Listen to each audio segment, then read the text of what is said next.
তোরা কি করছিস এখানে? মামা আমরা এই এই গ্যারেজ থেকে বের হয়েছিলাম মামা। আমারে না জিগাইয়া আমার গোডাউন থেকে সাইকেল বের করছিস কেল্লাই? আব্বু আমরা এই সাইকেলটা দেখতে আসছিলাম, কিন্তু সাইকেলটা কেমন জানি অদ্ভুত। হ্যাঁ মামা, পোলা মানে করছিল সাইকেলটা নাকি একলা চলে, তাই আমরা একটু দেখতে আসছিলাম। একা চলে? হ্যাঁ একা চলে। আর ওই সাইকেলের ভয়ঙ্কর রূপের কারণে আজকে আমি তোমার মামিকে হারিয়েছি। আমার আমার সব কিছু কেড়ে নিয়েছে ওই জিন সাইকেল। মা সাইকেলের জন্য দুনিয়া ছেড়ে চলে গেছে? হ্যাঁ, ওই সাইকেলটা একটা অভিশাপ, একটা মৃত্যুর রাক্ষস।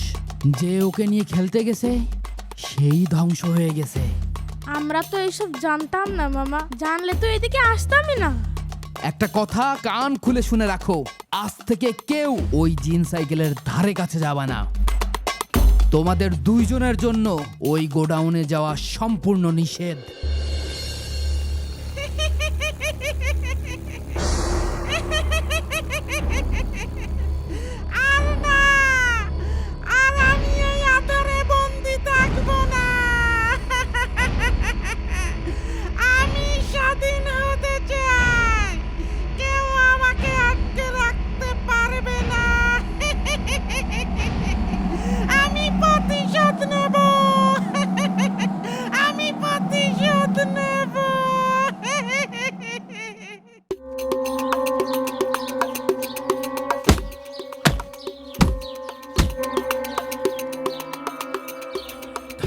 সব তোর জন্য। তোর আশকারা পেয়ে আকিব ওই অলক্ষণে সাইকেলটাকে ঘাটতে গেছে। আমি কি করেছি? আকিব তো একা একাই। একটা কথাও বলবি না। তুই ওকে উচকানি না দিলে ওর এত সাহস হয় কি করে? ভাইজান, আপনি না জেনে শুনে রাহাতের উপর দোষ চাপাবেন না। আমার ছেলে আকিবই হয়তো বা কৌতূহল বশত। তুমি থামো। তোমার ছেলে কি দুধে ধোয়া তুলসী পাতা? আর তুমিই বা কেমন বাপ? ছেলের দিকে কোনো খেয়াল আছে? আব্বু আব্বু তুমি বিশ্বাস করো, আমি আকিবকে ওই ঘরে যেতে নিষেধ করেছিলাম। বারণ করেছিলি? তোর মাথা থেকেই তো যত সব শয়তানি বুদ্ধি আসে। ওই সাইকেলে যে একটা বদ আত্মা বন্দি, সেটা তুই জানিস না? ভাইজান আপনি শান্ত হন। যা হওয়ার তা তো হয়ে গেছে। আব্বু আমার কোনো দোষ নেই। এখনো বলছিস তোর দোষ নেই? তোর জন্য আজকে আমাদের বংশের উপর একটা বিপদ নেমে আসতো। আব্বু আমাকে এইবারের মতো মাফ করে দাও। এরপরে থেকে আমি আর ঘরের ধারে কাছেও যাব না। ভাইজান, আকিব রাহাত দুজনে তো বাচ্চা ছেলে, ওরা কি এত কিছু বোঝে নাকি? তুমি চুপ করো। তোমার আশ্রয় পেয়ে ছেলেটা বাদর হয়ে গেছে, আর এই বাদরের জন্য আজ আমার এই অবস্থা। ওদের যদি কিছু হয় তাহলে আমি তোমাকে ছাড়বো না কিন্তু ডালিম।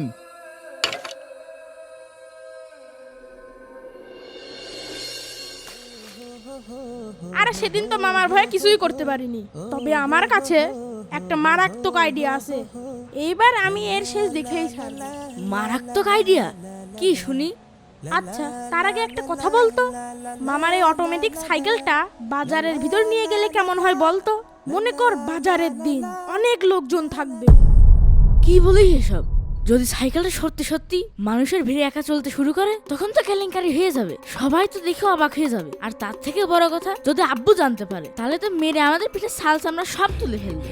আরে বাবা, মামা যতই রাগী হোক না কেন, ভাগ্নের উপরে রাগ করে থাকতে পারে বল? হ্যাঁ তাও ঠিক। আরে আমরা তো কারোর ক্ষতি করছি না, আমরা তো শুধু পরীক্ষা করে দেখব। শুধু একবার ভাব, আমরা যদি সাইকেলটার ভিডিও করতে পারি আর যদি একবার ভাইরাল হয়ে যায়, তাহলে বুঝতে পারছিস তো কেমন হবে। কি বলিস? ভাইরাল? তোর আইডিয়াটা তো সেই রে, দারুণ একটা অ্যাডভেঞ্চার হবে। কিন্তু কাজটা কিভাবে শুরু করবি? দাদু ভাইয়েরা, আজ আমি তোমাদের এক আজব সাইকেলের গল্প শোনাবো। এই গ্রামের সবাই সাইকেলটিকে জিন সাইকেল বলে।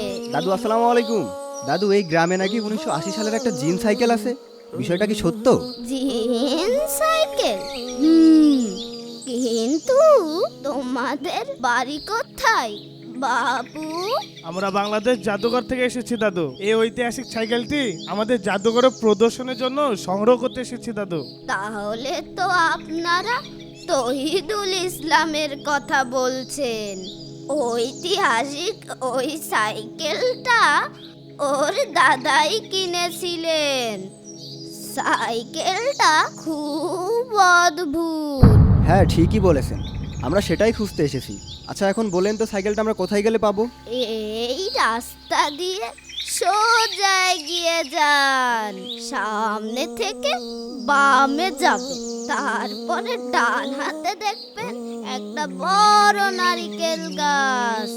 ওর সামনে যেই বাড়িটা দেখতে পাবেন ওইটাই তহিদুলের বাড়ি। দাদু আপনাকে অসংখ্য ধন্যবাদ।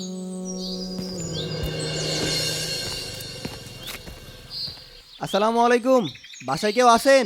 আমরা বাংলাদেশ জাতীয় জাদুঘর থেকে এসেছি। ওয়ালাইকুম আসসালাম। জি বলুন, আপনাদের জন্য কি করতে পারি? আমাদের কাছে তথ্য আছে, আপনার সংগ্রহে বিশেষ একটি সাইকেল আছে যা এলাকায় জিন সাইকেল নামে পরিচিত। দেখিস আব্বু কিছুতেই স্বীকার করবে না। আরে হ্যাঁ, সাইকেলের কথায় উঠলেই তো আমার মেজাজ খারাপ হয়ে যায়। জিন সাইকেল? আপনারা ভুল শুনেছেন, আমাদের কাছে এরকম কোনো কিছুই নেই। এগুলো মানুষের বানানো গুজব। আপনারা এখন আসতে পারেন। স্যার, আপনাদের মনে হয় কোথাও ভুল হচ্ছে। এমন কোনো সাইকেল তো এই বাড়িতেই নেই। দেখুন, আমরা সব খোঁজ খবর নিয়ে এসেছি। আপনার দাদার কেনা ওই সাইকেলটি প্রাচীন দিনের এক নিদর্শন। দেখুন, আপনাদের হয়তো জানা নেই, 100 বছরের পুরাতন অথবা ঐতিহ্যবাহী তাৎপর্যপূর্ণ কোনো বস্তু যদি আপনারা লুকিয়ে রাখেন, সেটি আইনত দণ্ডনীয় অপরাধ। এজন্য আপনাদের বিরুদ্ধে আইনি ব্যবস্থা হবে। আমরা চাই না বিষয়টা নিয়ে কোনো আইনি জটিলতা তৈরি হোক। আপনি যদি স্বেচ্ছায় সাইকেলটি আমাদের হাতে তুলে দেন তাহলে দেশের একটি গুরুত্বপূর্ণ ইতিহাস রক্ষা পাবে। আর যদি আপনারা অস্বীকার করেন তখন কিন্তু আমরা আদালত থেকে সার্চ ওয়ারেন্ট আনবো, তখন কিন্তু আপনারা বিপাকে পড়ে যাবেন। মামা যেই লোক, কোনোদিন এই সাইকেল বাড়িতে বের করবে না। ঠিকই বলেছিস, আমার বিশ্বাস আব্বু কোনো দিন স্বীকার করবে না। হ্যাঁ, আমার কাছে সেই সাইকেলটা আছে। আমার দাদা 1925 সালে ব্রিটিশদের কাছ থেকে এই সাইকেলটা কিনেছিল। তারপর আমার বাবা সেটা ব্যবহার করত। আমার বাবা মারা যাওয়ার আগে এই সাইকেলটা আমাকে দিয়ে গেছে, কিন্তু এই সাইকেলটার জন্য আমার জীবন অতৃষ্ট হয়ে গেছে। এই সাইকেলটার জন্য আমি আমার ওয়াইফকে হারিয়েছি। হ্যাঁ আব্বু, ওই সাইকেলটার জন্য আমি আমার মাকে হারিয়েছি। তুমি ওই সাইকেলটা জাদুঘরে পাঠিয়ে দাও। এই তুই এইসব কি করছিস?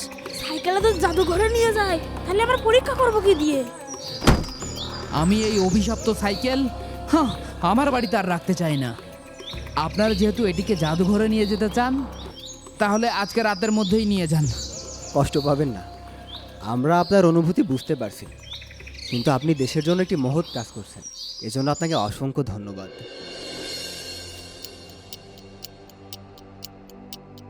এই শোন, আমাদের পরিকল্পনা যেন কোনোভাবেই ভেস্তে না যায়। একবার যদি আমরা এই জিন সাইকেলটা হাতে পেয়ে যাই তাহলে তো মামা পুরাই বাম্পার। ঠিক বলেছিস, খদ্দেরের সাথে সব কথা পাকা। মালটা হাতে পেলে নগদ 5 লক্ষ টাকা। জীবন আর কি লাগে বল? 5 লক্ষ টাকা? আমার বাপদাদার স্মৃতি, আমার পরিবারের অভিশাপ নিয়ে তোমরা ব্যবসা করতে আইছো না? আর আমাকে আইনের ভয় দেখাচ্ছ? দাঁড়াও, দেখছি। তবে কথা কিন্তু একটাই, আমি নেব 2.5 লাখ, তুই নিবি 2.5 লাখ। কোনো ঝামেলা করবি না কিন্তু। শুধু এতটুকু কথা মাথায় রাখবি, আমরা কিন্তু বাংলাদেশ জাদুঘরের কর্মকর্তা। আমাদের কথাবার্তা, আমাদের হাবভাবে যেন মানুষ সেটাই বুঝতে পারে, না হলে কিন্তু এখান থেকে আমরা প্রাণ হাতে করে ফিরতে পারবো না। আরে তুই কোনো চিন্তাই করিস না, ছোটবেলা থেকে থিয়েটার করে এসেছি। এমন অভিনয় করব না ওরা কিছু বুঝতেই পারবে না। কিন্তু উস্তাদ, আমার না সাইকেলের মালিককে দেখে না কেমন জানি সন্দেহ লাগতেছে। আরে তুই কোনো চাপ নিস না, দেখলি না একটু আইন আদালতের কথা শুনতেই কেমন ভয়ে সব ঠান্ডা হয়ে গেল। এখন চল কাজটা ছেড়ে ফেললি।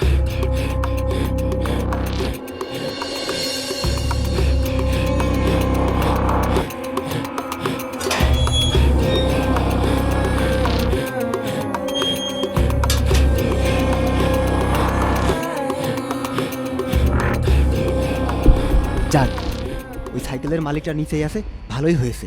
ঠিকই বলেছিস, চল সাইকেলটা নিয়ে তাড়াতাড়ি কেটে পড়ি। তোরা কারা রে? আমার রাজ্যে কি করতে এসেছিস? এই কি রে, এ তো কথা বলছে। না না, ভয় পেলে চলবে না, সাহস যে করে হোক এই সাইকেলটা এখান থেকে নিয়ে যেতেই হবে। আমরা বাংলাদেশ জাদুঘর থেকে এসেছি, তোকে এখান থেকে নিয়ে আমাদের জাদুঘরে বন্দি করতে এসেছি। তোদের লোভী চোখ আর চোরের মতো চেহারা দেখে তো মনে হচ্ছে না তোরা জাদুঘরের লোক। সত্যিটা বল। আরে বাস, জিন সাইকেল তো দেখি মানুষের মতো কথা বলে। উস্তাদ, একে তো 10 লক্ষ টাকায় বিক্রি করব। 10 লাখ তো কম হয়ে গেল রে, একে তো এর থেকেও দ্বিগুণ দামে বিক্রি করব। তাহলে এই মতলব বুঝতে পেরেছি, তোরা সরকারি কর্মকর্তা না, তোরা জাদুঘরের লোক না, তোরা হচ্ছিস দাগি চিটার। আমাকে বিক্রি করতে গেছিস। দাঁড়া দাঁড়া, তোদের আজ বিক্রির শখ মেটাচ্ছি। এই এই তুই কি করবি? হ্যাঁ, তুই সামান্য একটা সাইকেল হয়ে আমাদেরকে ভয় দেখাস? আমি কি করতে পারি জানিস? প্রথমে আমার স্যাম্পল দেখ। এই নে আমার উড়ন্ত লাঠি। কিরে, তোর মুখতে তো রক্ত বেরোচ্ছে, চল পালাই পালাই। এত তাড়াতাড়ি কোথায় যাই? আমার আপ্যায়ন আরো বাকি আছে। এবার খা আমার হ্যান্ডেলের কুত্তা। আমাদের আমাদের ছেড়ে দে, আমরা আমরা চলে যাচ্ছি, চলে যাচ্ছি। এসেছিস যখন খালি হাতে যাবি কেন? নে, এবার স্পোকের খোঁজা।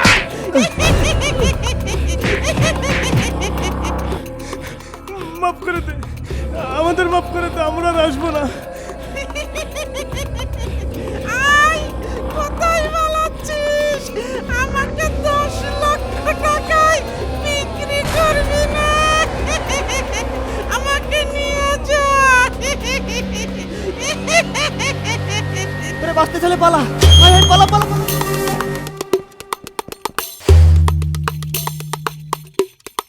জিন সাইকেল নেবেন না? না ভাই, সাইকেল নেওয়ার শখ আমাদের চিরদিনের মতো মিটে গেছে। আমাদেরকে আমাদেরকে যেতে দিন।